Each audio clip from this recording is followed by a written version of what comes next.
विघ्नहर्ता श्री गणेश, श्री गणेश, श्री गणेश।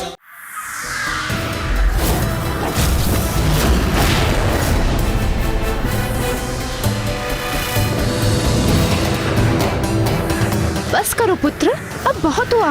रोक दो अपने प्रभाव को। आप भी किसके छलाव में आ रही हैं माता? ये विवश होकर आपको महत्व दे रही हैं, क्योंकि अब मैं इनकी विपदा बन गया हूँ। किंतु क्यों पुत्र? रोक दो इसे।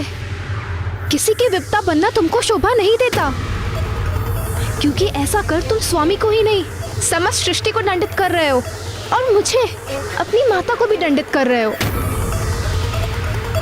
बस करो पुत्र, अब बहुत हुआ। रोक दो अपने प्रभाव को। रुक जाओ पुत्र।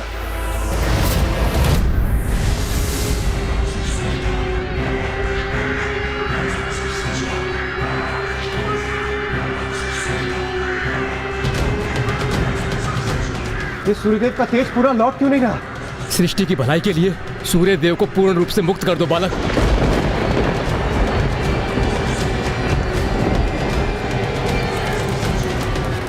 तुम्हारी माता मेरी ही प्रतिछाया है, इसलिए मैं भी तुम्हारी माता के समान ही हूँ। अपनी माता का अनुरोध सुनो पुत्र। रोक दो इस अनर्थ को, इसी में हम सभी का कल्याण निहित है पुत्र। अपनी माता का आदेश सुनो पुत्र। अपनी दृष्टि से उत्पन्न इस प्रभाव को लौटा दो।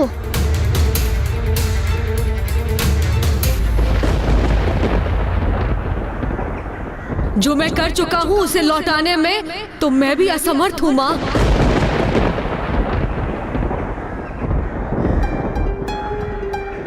नहीं, ये नहीं हो सकता। इस प्रकार तो समस्त सृष्टि सूर्यदेव के प्रकाश से वंचित होकर विनाश के निकट पहुंच जाएगी। अर्थात इस प्रलय को कोई नहीं रोक सकेगा। न सृष्टि शेष रहेगी, न स्वर्ग, न देव शेष रहेंगे, न दानव। तो क्या अब सभी का अस्तित्व नष्ट हो जाएगा?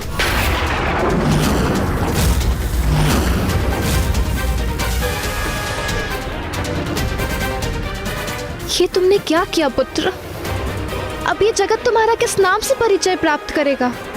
यही कहेगा ना कि तुम वो छाया पुत्र हो जिसने संसार से सूर्य देव को लुप्त कर प्रलय की स्थिति उत्पन्न कर दी है।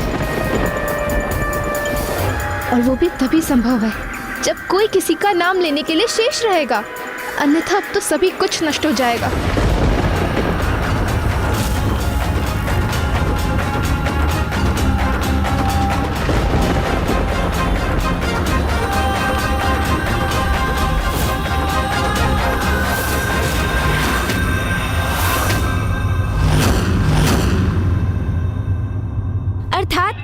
संपूर्ण जगत, समस्त सृष्टि उस शीत से प्रभावित होकर जड़ हो गई थी लंकेश। हाँ, ऐसा ही हुआ था। फिर क्या हुआ? सब कुछ यथावत कैसे हुआ? इसमें कौन सहायक बना लंकेश? ऐसी विकट स्थिति में भला और कौन सहायक बन सकता था? लंकेश जी, जल।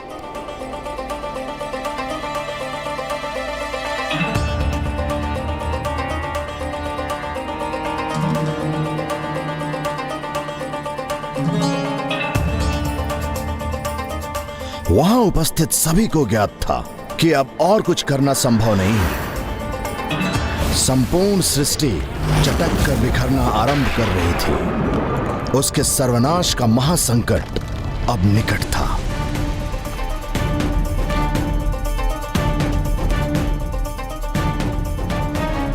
तब सभी ने मेरे प्रभु महादेव शिव शंकर शंभु का स्मरण किया और सभी ने मिलकर उनका स्तुति गान आरंभ किया।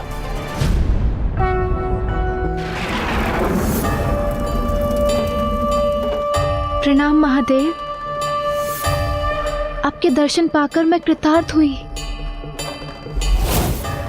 महादेव, प्रणाम। महादेव। प्रणाम महादेव।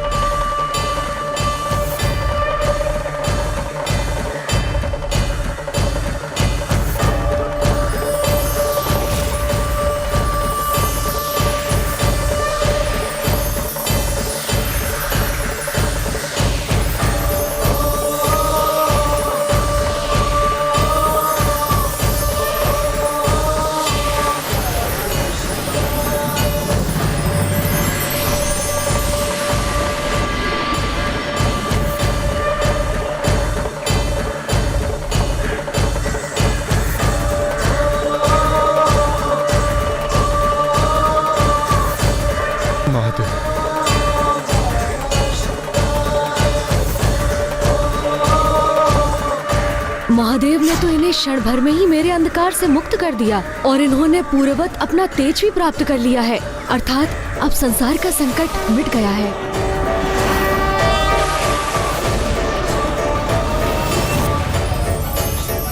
महादेव की, जगत पिता महादेव की, जगत पिता महादेव की, महादेव की, जगत पिता महादेव की।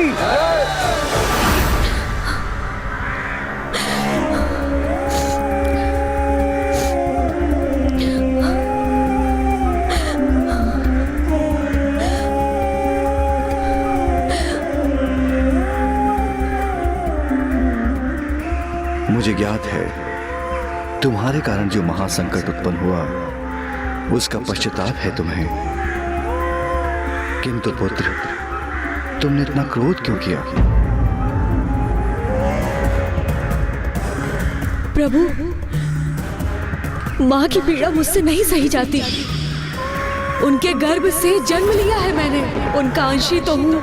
उनका दुख मुझे दुखी करता है। देवी छाया, जिनका अस्तित्व ही मेरे लिए एक भ्रम के समान था, मेरे द्वारा उनका परित्याग कहाँ अनुचित है?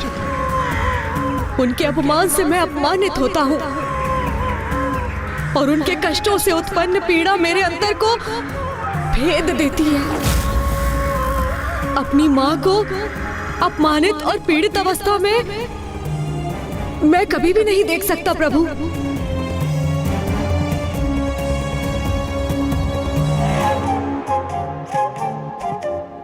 तुम्हारी ऐसी अद्भुत मातृ भक्ति का साक्षी बन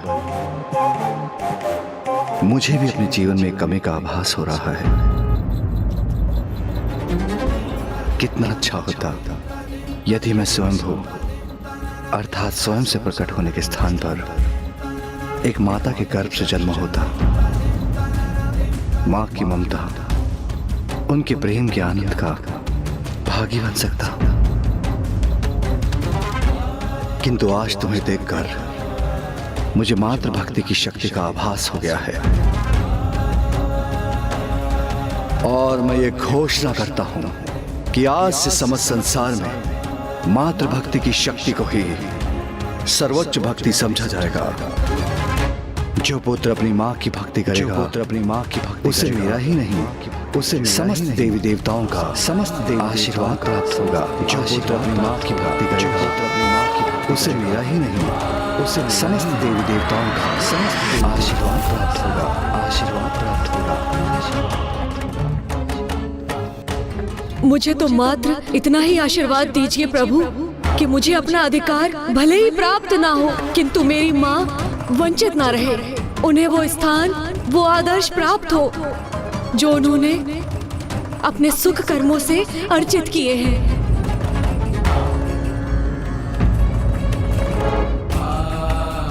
सूर्यदेव, ऐसे प्रतापी मातृभक्त पुत्र को और ऐसी महान माता को जिसने ऐसे सहयोग पुत्र को जन्म दिया हो, उनको उनके अधिकार देने से नकार रहे हैं आप। अत्यंत महान व्यक्तित्व और अति उत्तम जीवन मूल्य है इन दोनों माता पुत्र के। माँ तो स्वयं भगवान का ही स्वरूप होती है। उसे रुष्ट करने का अर्थ होता है भगवान को रुष्ट करना।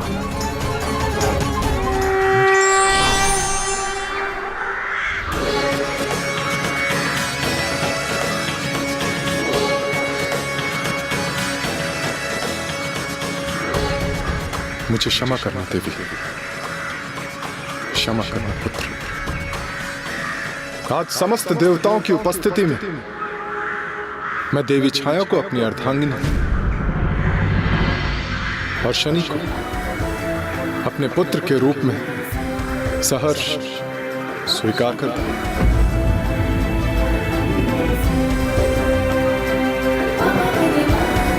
सूर्य पुत्र की, सूर्य पुत्र की, सूर्य पुत्र की। बालक हो, ना समझ हो, इसीलिए ऐसी अनुचित मांग रख रहे हो। और जिस प्रकार तुम व्यवहार कर रहे हो एक उद्दंड, एक पथभ्रष्ट बालक के समान, तो तुम्हें तो अपने पुत्र का अधिकार देने का कोई प्रश्न ही नहीं उठता। मुझे चेतावनी देने का दुस्साहस कर रहे हो? अपनी माँ की आज्ञा का पालन करना भी नहीं सीखा तुमने, उद्दंड बालक। उनकी आज्ञा सुनो और चले जाओ यहाँ से। रुकिए, रुकिए।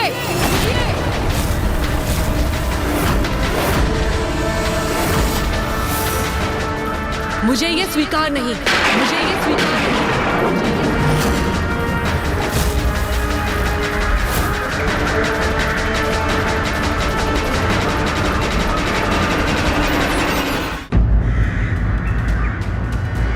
मुझे आपका पुत्र पुकारे जाने की कोई इच्छा नहीं।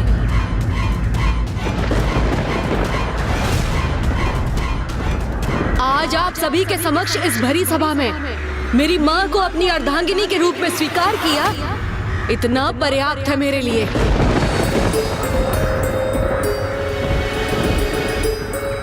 जिस पुत्र को आपने पूर्व में अस्वीकार किया था, उसको आपकी दया की कोई आवश्यकता नहीं। ये तुम क्या कह रहे हो पुत्र? ये पिता है तुम्हारे। तो इन्हें पिता का दायित्व तब भी नहीं भूलना चाहिए था जब मैं आपकी गर्भ में था। पुत्र, जो भूल अतीत में हो चुकी है उसे भूल जाओ। क्षमा करो अपने पिता को। नहीं माँ, मेरे लिए भूलना असंभव है, और वैसे भी मुझे नहीं चाहिए इनकी दया। आप प्रसन्न हैं माँ, इतना पर्याप्त है मेरे लिए। किंतु मैं इन्हें कभी भी क्षमा नहीं कर सकता। इन्हें अपने पिता के रूप में कभी भी स्वीकार नहीं कर सकता। यदि ये तुम्हें अपने पिता के रूप में स्वीकार नहीं है, तो तुम भी मुझे अपने पुत्र के रूप में स्वीकार नहीं हो।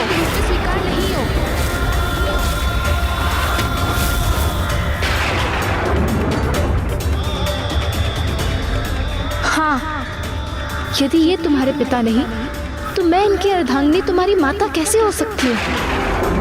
जाओ, किसी निर्जल स्थान में जाकर ध्यान करो, तपस्या करो और अपने क्रोध को शांत करो।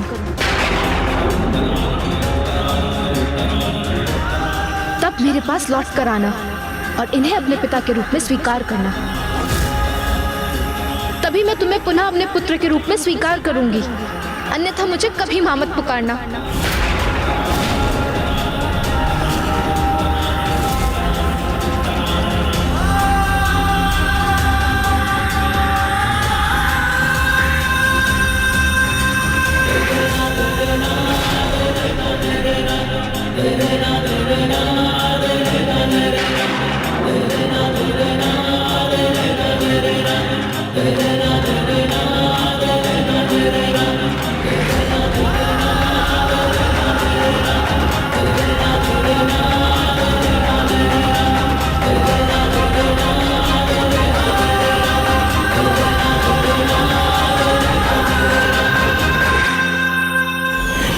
कितना दुखद था ना लंकेश, जिस पुत्र ने अपनी माता को उनका अधिकार दिलाने के लिए इतना कठिन श्रम किया, उसी ने अपने क्रोध के कारण स्वयं को उनका पुत्र पुकारे जाने का अधिकार खो दिया। किंतु मातृभक्त होने के कारण शनिदेव अपनी माता का आज्ञा पालन करने हेतु उसी क्षण तपस्या के लिए निकल गए।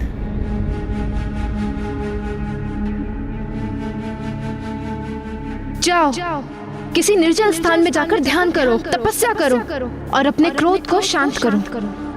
तब मेरे पास लौट कर आना और इन्हें अपने पिता के रूप में स्वीकार करना।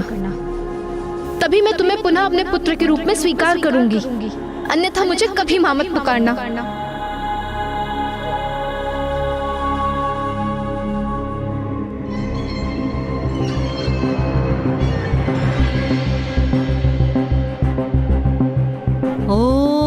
नमः शिवाय, ओम नमः शिवाय। उसके उपरांत बालक शनि अपने घोर तपस्या में ऐसे डूबे कि अनेक वर्षों तक धूप, आंधी, वर्षा, शीत आदि सहकर निरंतर अपनी तपस्या में लीन रहे और एक मनोहर आकर्षक नवयुवक में परिवर्तित हो गए।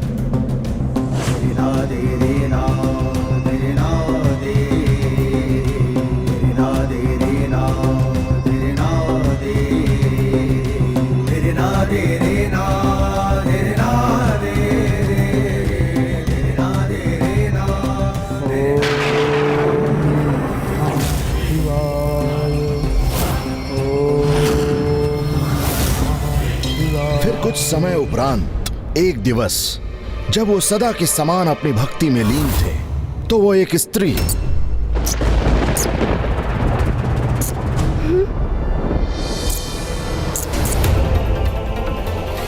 कौन है मेरे पीछे?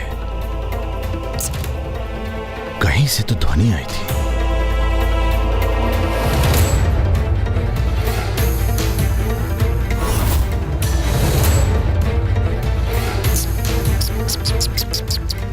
मूषक जी, अरे अरे लंकेश जी, आप इतने समय से मुझे कथा सुना रहे हैं। लीजिए, जल ग्रहण कीजिए।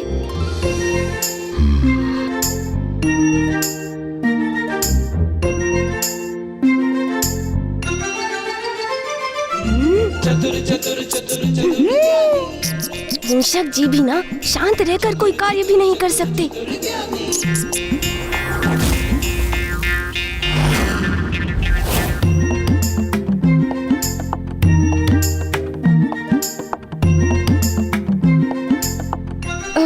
कहीं भेद ना खुल जाए। चतुर गणेशा। कोई है जो हमारा पीछा कर रहा है। अरे अरे, आप उल्टे पांव कहाँ चल दिए लंकेश? प्रभु की आत्मलिंग है आपके हाथों में, इसलिए आपका उल्टा जाना शुभ नहीं। आप यहाँ रुकिए, मैं देखता हूँ कि वास्तव में वहाँ कुछ है भी अथवा मात्र भ्रम है आपका। और मेरी चिंता तनक भी मत कीजिए आप। मैं भी शिव पुत्र हूँ, बड़ी से बड़ी विपदा का सामना करने में समर्थ हूँ मैं। आप अभी देखिएगा, मैं अभी गया और अभी आया। जय हो शिव शंकर शंभू।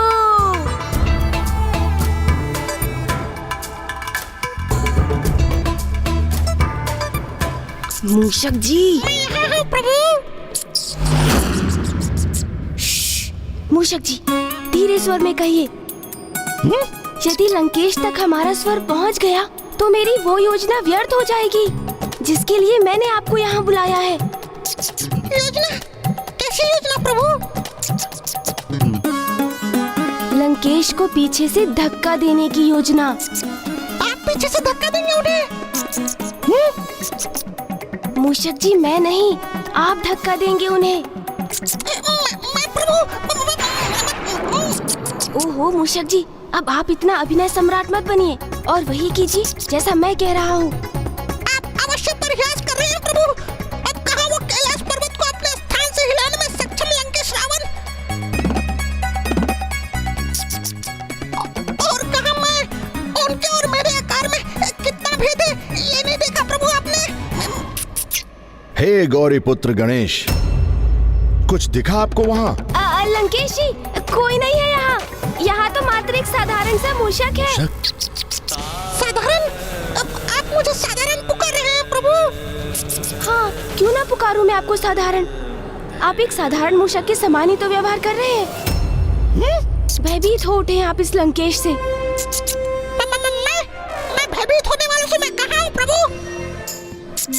कितनी बार तो मैंने आपकी भी सहायता की है प्रभु। तो फिर एक बार पुनः अपने शौर्य का परिचय दीजिए मूषक जी। उचित है प्रभु। सोच लीजिए, कोई शंका तो नहीं है ना आपके मन में? कुछ नहीं लंकेश, भयभीत तो नहीं होंगे ना आप मूषक जी? नहीं प्रभु, भयभीत क्यों होऊंगा मैं? कदापि नहीं। गणेश जी, क्या मैं आऊँ वहाँ? नहीं लंकेश जी, आप रुकिए, मैं आ रहा हूँ ना। अब आप तैयार रहिएगा मूषक जी। जी प्रभु। लीजिए, आ गया मैं। चतुर गणेशा। और लंकेश जी, आपको वहाँ जाने की कोई आवश्यकता नहीं। एक छोटे से मूषक को छोड़ वहाँ तो कोई नहीं था लंकेश। आपको पूर्ण विश्वास तो है ना? हाँ अवश्य लंकेश, आप चिंता मत कीजिए। वैसे भी आपको देखकर किसमें इतना साहस होगा कि वो आपके निकट भी चला आएगा, क्योंकि अब तो ये सर्वज्ञात है कि आपने अपनी भुजाओं से संपूर्ण कैलाश को उठा लिया था। इसलिए आपको चुनौती देने का दुस्साहस भला कौन कर सकता है लंकेश? अरे हम रुक क्यों गए लंकेश जी? निरंतर कथा कहते हुए आगे बढ़ते रहिए ना। अन्यथा आपको लंका पहुंचने में विलंब हो जाएगा। हाँ तो मैं कहा था? आपने कहा था कि शनिदेव एक आकर्षक नवयुवक में परिवर्तित हो गए थे और वो तो अभी भी अपनी तपस्या में लीन ही थे कि एक दिवस एक अत्यंत सुंदर राजकुमारी गंधर्वराज चित्रसेन की पुत्री देवी मंदा की दृष्टि वन विहार करते समय शनिदेव पे पड़ी और उन्हें देखते ही वो प्रभावित हो गई। आशा है मूषक जी अपने कार्य में लग चुके होंगे।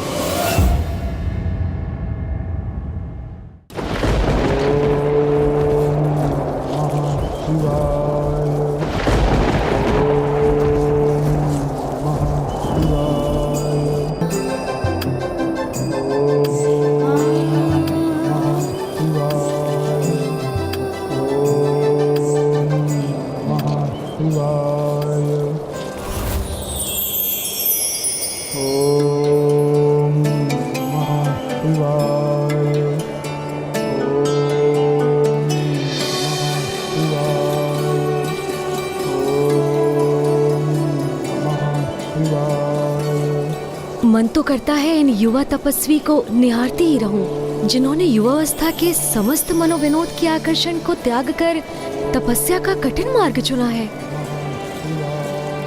राजकुमारी मंदा को तो युवा तपस्वी शनि को देखते ही उनसे प्रेम हो गया और उन्होंने निर्णय लिया, मैं यहीं रहकर इन तपस्वी की सेवा करूंगी और मुझे विश्वास है कि जब इनका तप पूर्ण हो जाएगा तब ये मुझे अपनी अर्धांगिनी के रूप में अवश्य स्वीकार करेंगे।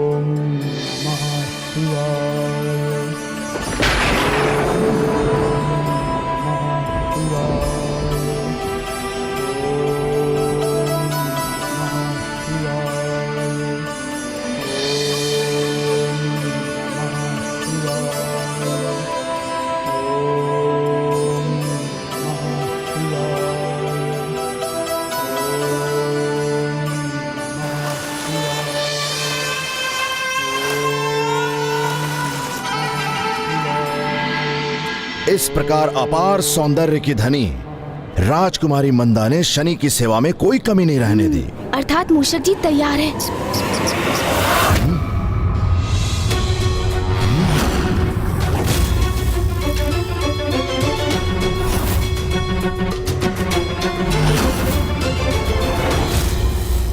मैंने कहा था ना लंकेश, वहाँ कुछ भी नहीं है। आप तो बस मुझे कथा सुनाते रहिए।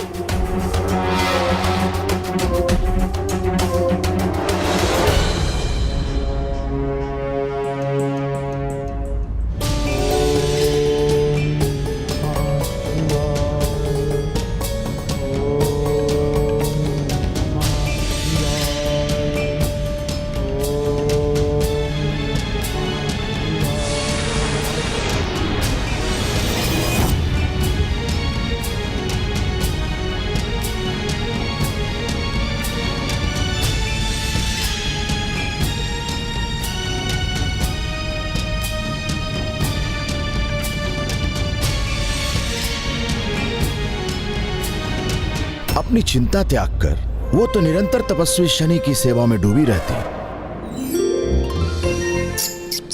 विकट दुविधाओं का समाधान तो आपका ये मूषक ही प्रदान करता है प्रभु। आप देखिएगा आपके आदेश अनुसार कैसे धक्का देता हूँ मैं इस लंकेश को। किंतु शनि तो अपनी तपस्या में ही लीन रहे। उन्हें तो जैसे आभास ही नहीं था कि अत्यंत सुंदर राजकुमारी एक साधारण सेविका के समान उनकी सेवा कर रही है। सब कुछ इसी प्रकार चलता रहा, किंतु एक दिवस महाबवंडर आया। फिर क्या हुआ दशानन? वही जिसका भय था।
आत्मसंयमी होने से व्यक्ति भक्ति मार्ग की ओर बढ़ता है, जिससे क्रोध सहित अन्य विकारों पर भी नियंत्रण पाया जा सकता है। For more updates, subscribe to our channel, click the show links and enjoy watching the videos.